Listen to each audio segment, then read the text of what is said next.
मित्रों, आज हम आपको छोटी दिवाली के बारे में बताएंगे। इस वीडियो में छोटी दिवाली या बड़ी दिवाली के एक दिन पहले आती है, मुख्य दिवाली के एक दिन पहले आती है।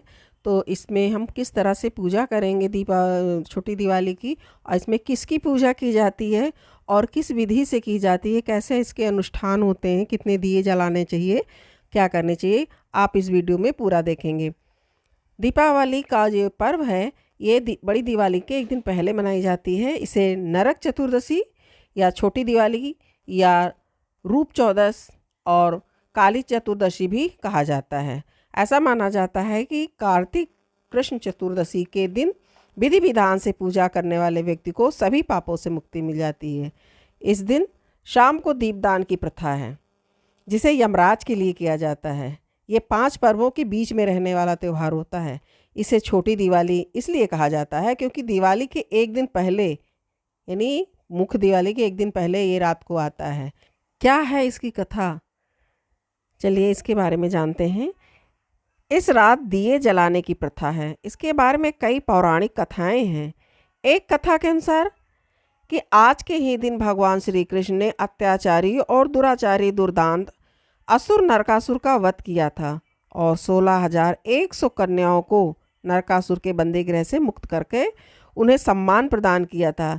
इस उपलक्ष्य में भी दियों की बारात सजाई जाती है, इसलिए भी छोटी दिवाली मनाई जाती है। इस दिन के व्रत और पूजा के संदर्भ में एक दूसरी कथा ये है कि रंतिदेव नामक एक पुण्यात्मा और धर्मात्मा राजा थे। उन्होंने अनजाने में भी कभी कोई पाप नहीं किया था, लेकिन जब मृत्यु के समय यमराज उनके सामने आए, समक्ष यमदूत आके जब खड़े हुए तो यमदूत के सामने देखकर राजा अचंभित हो गए और बोले, मैंने तो कोई पाप नहीं किया है, कभी मैंने कोई पाप कर्म नहीं किया, फिर भी आप लोग मुझे लेने क्यों आ गए हो? क्योंकि आपके यहाँ आने का मतलब है कि मुझे नर्क जाना पड़ेगा। आप मुझ पर एक कृपा करें और बताएं कि मेरे किस अपराध के कारण मुझे नर्क जाना पड़ रहा है। ये सुनकर यमदूत ने कहा कि हे राजन, एक बार आपके द्वार से एक ब्राह्मण भूखा लौट गया था, ये उसी पाप कर्म का फल है। इसके बाद राजा ने यमदूत से 1 वर्ष का समय मांगा। तब यमदूतों ने राजा को 1 वर्ष की मोहलत दे दी। राजा अपनी परेशानी लेकर ऋषियों के पास पहुँचे और उन्हें अपनी सारी कहानी सुनाकर उनसे इस पाप से मुक्ति का उपाय पूछा। तब ऋषि ने बताया कि कार्तिक मास की कृष्ण पक्षी चतुर्दशी का व्रत करें और ब्राह्मणों को भोजन करवाकर उनके प्रति हुए अपने अपराधों के लिए क्षमा याचना करें। राजा ने वैसा ही किया जैसा ऋषियों ने उन्हें बताया था। इस प्रकार राजा पाप मुक्त हुए और उन्हें विष्णु लोक में स्थान प्राप्त हुआ।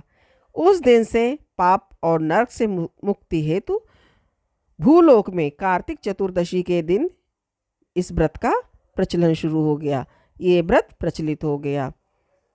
इसका क्या महत्व है, तो इसके बारे में कहा जाता है कि इस दिन सूर्योदय से पूर्व उठकर तेल लगाकर शरीर पर और पानी में चिड़चिड़ी के पत्ते डालकर उससे स्नान करके विष्णु मंदिर में जाएं और कृष्ण मंदिर में भगवान का दर्शन करना चाहिए।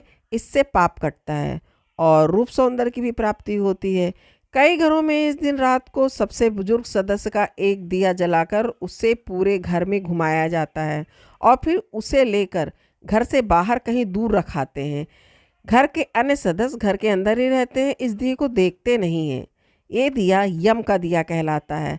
ऐसा माना जाता है कि पूरे घर में इसे घुमाकर बाहर ले जाने से मतलब घर की सारी बुराइयां, कथित बुराइयां जो भी हैं, पूरी शक्तियां हैं, वो घर से बाहर चली जाती हैं। इस नरक चौदस के दिन यमराज की पूजा की जाती है।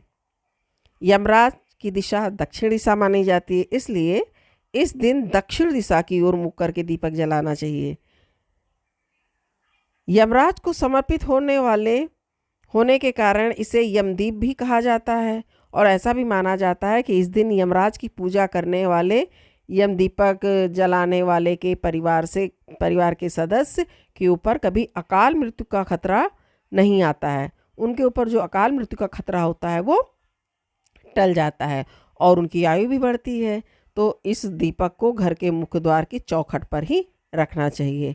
इसमें जो अनुष्ठान है वो क्या होता है, शाम को तो दीपक जलाते हैं, सुबह से क्या करना है और शाम को क्या करना है।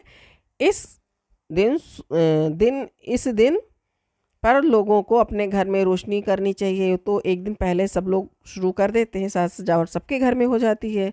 फूलों और अन्य सजावटी सामग्रियों से पूरे घर को सजा लेना चाहिए। साथ ही दिया जलाकर भगवान कृष्ण की पूजा करनी चाहिए और उन्हें खीर, हलवा और सूखे मेवे, मिठाई का भोग लगाएं।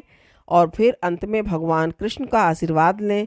और शाम के समय, जब शाम का समय होता है तो शाम का समय होगा जब, तब 11 दीपक जलाएं और इसको दरवाजे के घर के मुख्य द्वार पर की चौखट पर रख दें।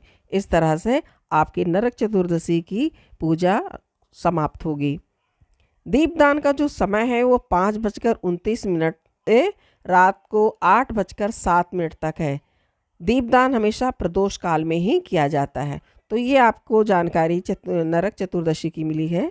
अगर आपको वीडियो अच्छी लगी है तो हमारे चैनल को सब्सक्राइब कीजिए और कमेंट बॉक्स में लाइक दीजिए। धन्यवाद।